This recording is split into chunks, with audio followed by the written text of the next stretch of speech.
ഞങ്ങളുമായിട്ട് പോരിന് വരാൻ നിൽക്കരുത്. കാരണം ഞങ്ങൾ ആഗ്രഹിക്കുന്നത് സമാധാനമാണ്. എന്നാൽ കേരളത്തിലെ പോലീസ് അധികാരികൾക്ക് ഭാരതീയ ജനതാ പാർട്ടിയോട് ഒരു കൂറും ഒരു നീതിയും, എന്നാൽ മാർക്സിസ്റ്റ് പാർട്ടിയുടെ പിണറായിയിലെ പൊന്നതമ്പുരാന്റെ പാർട്ടിയോട് മറ്റൊരു നീതിയും എന്നുള്ള തീരുമാനവുമായിട്ട് നിങ്ങൾ മുന്നോട്ട് വന്നാൽ നിങ്ങളുടെ കാക്കിയെ ബഹുമാനിക്കാൻ ഞങ്ങൾക്കൊരൽപ്പം ബുദ്ധിമുട്ടുണ്ടാകും എന്ന് സൂചന നൽകാൻ ഈ അവസരത്തെ ഞാൻ ആഗ്രഹിക്കുകയാണ്. ഏതെങ്കിലും കാരണവശാൽ ഈ പിണറായി വിജയന്റെ പാർട്ടിക്കാർ ആരെങ്കിലും ജയിക്കുമോ എന്നുള്ള ഭയപ്പാടുകൊണ്ടാണ് പല വാർഡുകളിലും ഒരു മേലനങ്ങി പണിയെടുക്കാത്ത കോൺഗ്രസുകാർ വിജയിച്ച് ഇന്ന് കേരളത്തിന്റെ മുന്നിൽ നിൽക്കുന്നത് എന്നുള്ളതാണ് യാഥാർത്ഥ്യം. അല്ലാതെ കോൺഗ്രസിന്റെ പ്രവർത്തനത്തിന്റെ മികവ് കൊണ്ടല്ല. ഓരോ പ്രദേശവും പരിശോധിച്ചു നോക്കിയാൽ നമുക്ക് മനസ്സിലാക്കാൻ സാധിക്കും, കേരളം അപ്പാടെ വലിയ മാറ്റത്തിനുള്ള കേളികൊട്ട് ഒരുങ്ങുകയായിരുന്നു. എന്നാൽ ഇപ്പോ തെരഞ്ഞെടുപ്പ് റിസൾട്ട് വന്നപ്പോ ചില ആളുകളൊക്കെ ഞങ്ങളോട് ചോദിച്ചു, നിങ്ങൾ എന്തേ രണ്ടാം സ്ഥാനത്തായി പോയത്?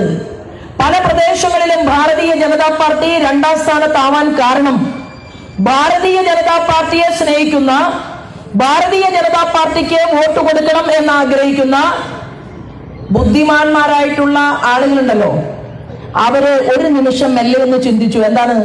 BJPക്ക് ഞങ്ങൾ കൈ കൊടുത്താൽ ഭാരതീയ ജനതാ പാർട്ടി ജയിക്കാൻ സാധിച്ചില്ലെങ്കിൽ ഏതെങ്കിലും കാരണവശാൽ ഈ പിണറായി വിജയന്റെ പാർട്ടിക്കാർ ആരെങ്കിലും ജയിക്കുമോ എന്നുള്ള ഭയപ്പാടുകൊണ്ടാണ് പല വാർഡുകളിലും ഒരു മേലനങ്ങി പണിയെടുക്കാത്ത കോൺഗ്രസുകാർ വിജയിച്ച് ഇന്ന് കേരളത്തിന്റെ മുന്നിൽ നിൽക്കുന്നത് എന്നുള്ളതാണ് യാഥാർത്ഥ്യം.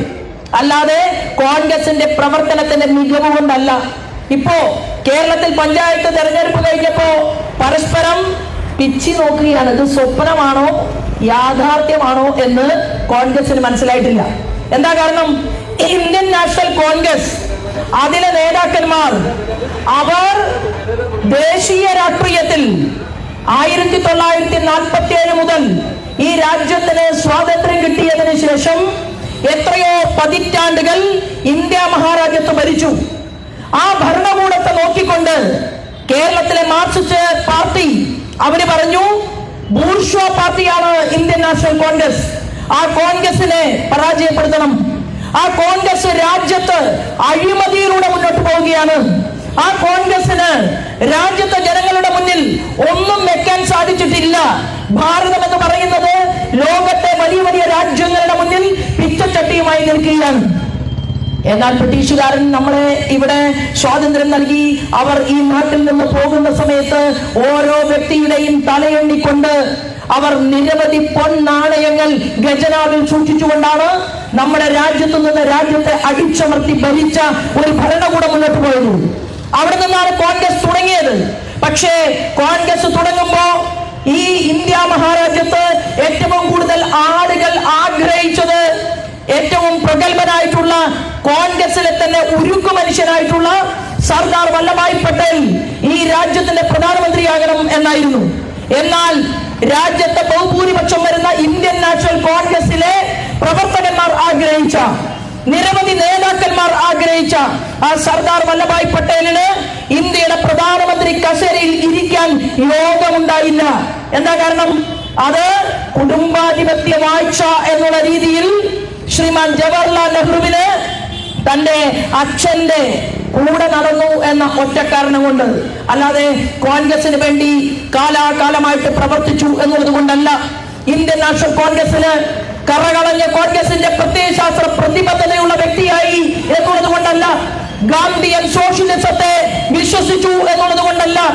ശ്രീമാൻ ജവഹർലാൽ നെഹ്റു രാജ്യത്തിന്റെ പ്രധാനമന്ത്രിയായത് ഈ നാട്ടിൽ സ്വാതന്ത്ര്യ സമരത്തിന് നേതൃത്വം കൊടുത്ത, ഈ രാജ്യത്ത് സ്വാതന്ത്ര്യം നേടിയെടുക്കാൻ വേണ്ടിയിട്ട് ജീവാഹൂതി ചെയ്തിട്ടുള്ള എത്രയോ ആളുകളുടെ ആഗ്രഹത്തിന്റെ ഘടകവിരുദ്ധമായിട്ടാണ് ഇന്ത്യൻ നാഷണൽ കോൺഗ്രസിന്റെ നേതൃത്വത്തിൽ ശ്രീമാൻ ജവഹർലാൽ നെഹ്റു പ്രധാനമന്ത്രിയായത്. അന്ന് സർദാർ വല്ലഭായ് പട്ടേൽ ഈ രാജ്യത്തിന്റെ പ്രധാനമന്ത്രി ആയിരുന്നു എങ്കിൽ നമ്മൾ തിരിഞ്ഞു നോക്കുമ്പോ 30 കൊല്ലം മുമ്പ് ഇന്ത്യ അമേരിക്കയോളം കിടപിടിക്കാൻ സാധിക്കുന്ന ശക്തിശാലിനിയായി ഈ ഭാരതം മാറുമായിരുന്നു. സാധിച്ചില്ല. ഞാൻ പറയുമ്പോൾ ഈ പ്രസംഗം കേൾക്കുന്നതിൽ നാഷണൽ കോൺഗ്രസിന്റെ നല്ലവരായിട്ടുള്ള കോൺഗ്രസുകാർക്ക് ജവഹർലാൽ നെഹ്റു എന്ന് പറഞ്ഞാൽ അവർക്ക് ജവഹർലാൽ നെഹ്റുവിനെ കുറിച്ച് പറയുന്നത് എന്തെങ്കിലും നെഗറ്റീവായി പറയുന്നത് അവർക്ക് ആക്സെപ്റ്റ് ചെയ്യാൻ സ്വീകരിക്കാൻ നല്ല വൈഷമ്യം ഉണ്ടാകും. എന്നാൽ നിങ്ങൾ ചിന്തിക്കുക, ഈ രാജ്യത്തിന്റെ നമ്മുടെ ഭാരത രാജ്യത്തിന്റെ സ്വത്വത്തോട്, ഈ ഭാരത രാജ്യത്തിന്റെ ആത്മാഭിമാന ബോധത്തോട് ലോകരാജ്യങ്ങൾ ചർച്ചകൾ ചെയ്തുകൊണ്ട് നമ്മുടെ നാട് എങ്ങോട്ട് പോകണമെന്ന് തീരുമാനമെടുക്കുമ്പോ ആ തീരുമാനത്തിനോട് ശിരസ് ചേർത്ത് വെച്ചുകൊണ്ട്, മനസ്സ് ചേർത്ത് വെച്ചുകൊണ്ട് ഈ രാജ്യത്തെ പട്ടിണിപ്പാവങ്ങൾക്ക് വേണ്ടി ഞാൻ പ്രവർത്തിക്കാൻ തയ്യാറാണ് എന്ന് ശ്രീമാൻ ജവഹർലാൽ നെഹ്റു പറഞ്ഞില്ല. പകരം ലോകരാജ്യങ്ങളുടെ ഏറ്റവും തറുതൊട്ടപ്പന്മാർ എന്ത് പറയുന്നുവോ ആ പറയുന്നതിനനുസരിച്ചുകൊണ്ട് ഈ ഭാരതത്തെ മോൾഡ് ചെയ്തെടുക്കാൻ വേണ്ടിയിട്ടാണ് വലിയ മുന്തിയ സർവകലാശാലയിൽ പഠിച്ച കോൺഗ്രസിന്റെ അന്നത്തെ ആദ്യത്തെ പ്രധാനമന്ത്രി പരിശ്രമിച്ചത്. എത്രയോ ആളുകൾ പ്രതിഷേധവുമായി രംഗത്ത് വന്നു. നാട്ടുരാജ്യങ്ങളുടെ ലയനം മുതൽ ഈ ഭാരതം രാജ്യമാദ്യം, പിന്നെ മതം, അതിനുശേഷം രാഷ്ട്രീയമെന്നുള്ള പോയിന്റിൽ ഊന്നി നിന്നുകൊണ്ട് പ്രവർത്തിച്ച് മുന്നോട്ട് പോകുന്നതിലും നല്ല നല്ല നേതാക്കന്മാരെ മുഖ്യധാരയിലേക്ക് കൊണ്ടുവരുന്നതിലും ഒരുപാട് കാലം ഇന്ത്യൻ നാഷണൽ കോൺഗ്രസ് പരാജയപ്പെട്ടു പോയി. അതിനുശേഷം നമുക്ക് കാണാൻ സാധിക്കും, ഇന്ത്യൻ നാഷണൽ കോൺഗ്രസിൽ ശ്രീമതി ഇന്ദിരാഗാന്ധി ഈ രാജ്യത്തിന്റെ പ്രധാനമന്ത്രിയായി അധികാരത്തിൽ വന്നു. അന്ന് നമ്മുടെ നാട് ഒരു യുദ്ധമുഖത്ത് നിൽക്കുമ്പോ ആ സമയത്താണ് പ്രതിപക്ഷത്തിന്റെ റോൾ അത് യഥാർത്ഥത്തിൽ കോൺഗ്രസിന്റെ ആളുകൾക്ക് മനസ്സിലാക്കാൻ സാധിച്ചത്. പ്രതിപക്ഷം എങ്ങനെയായിരിക്കണം എന്നുള്ളതിന്റെ മാതൃകയായിരുന്നു ഞങ്ങളുടെ ഭാരതീയ ജനതാ പാർട്ടിയുടെ അന്നത്തെ നേതാവ് ശ്രീമാൻ അടൽ ബിഹാരി വാജ്പേയി.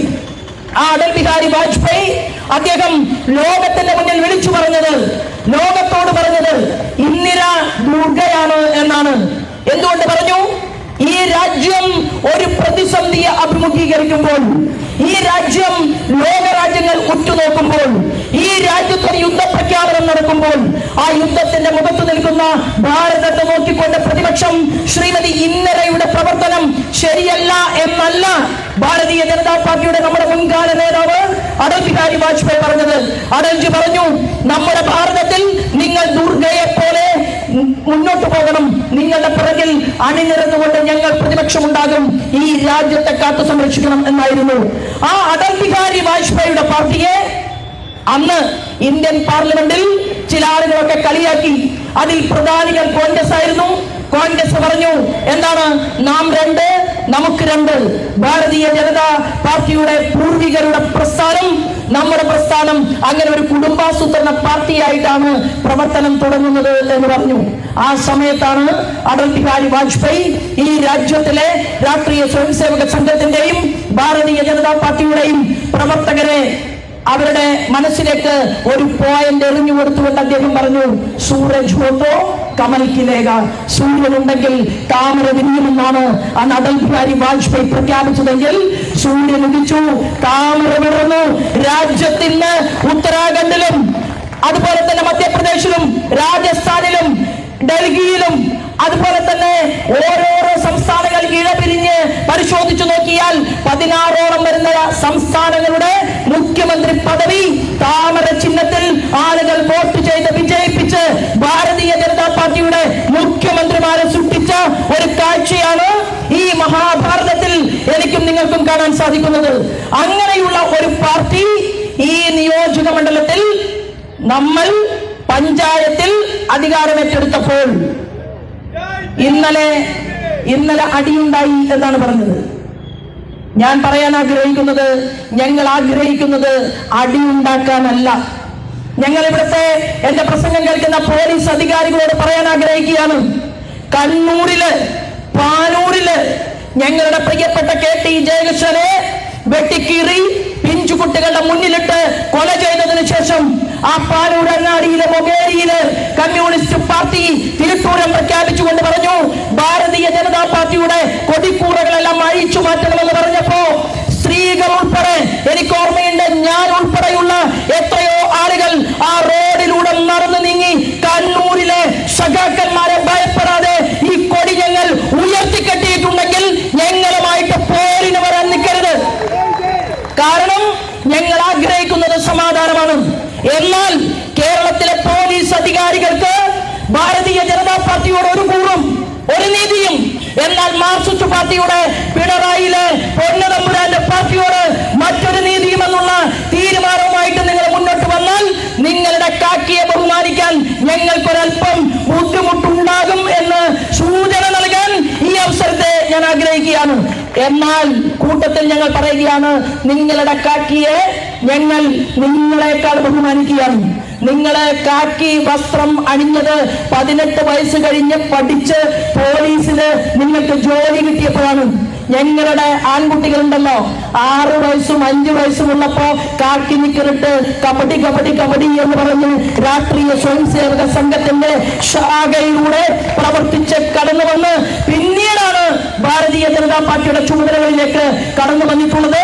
ആ കാക്കിയെ ഞങ്ങൾ ബഹുമാനിക്കും. എന്നാൽ മറ്റു രാഷ്ട്രീയക്കാരെ കാണുമ്പോൾ നിങ്ങളുടെ തല ഉരിഞ്ഞു പോയാൽ, നിങ്ങളുടെ തലയിൽ വെച്ച ആ തൊപ്പിയോടും നക്ഷത്ര ചിഹ്നത്തോടും ആ യൂണിഫോമിനോടും നിങ്ങൾ നീതി പുലർത്തിയിട്ടില്ലെങ്കിൽ ഞങ്ങൾ പറയും പോലീസിനെ ഞങ്ങളുടെ കുട്ടികളും വേറെ ചില കാര്യങ്ങളൊക്കെ പറയും. തെറിയല്ല,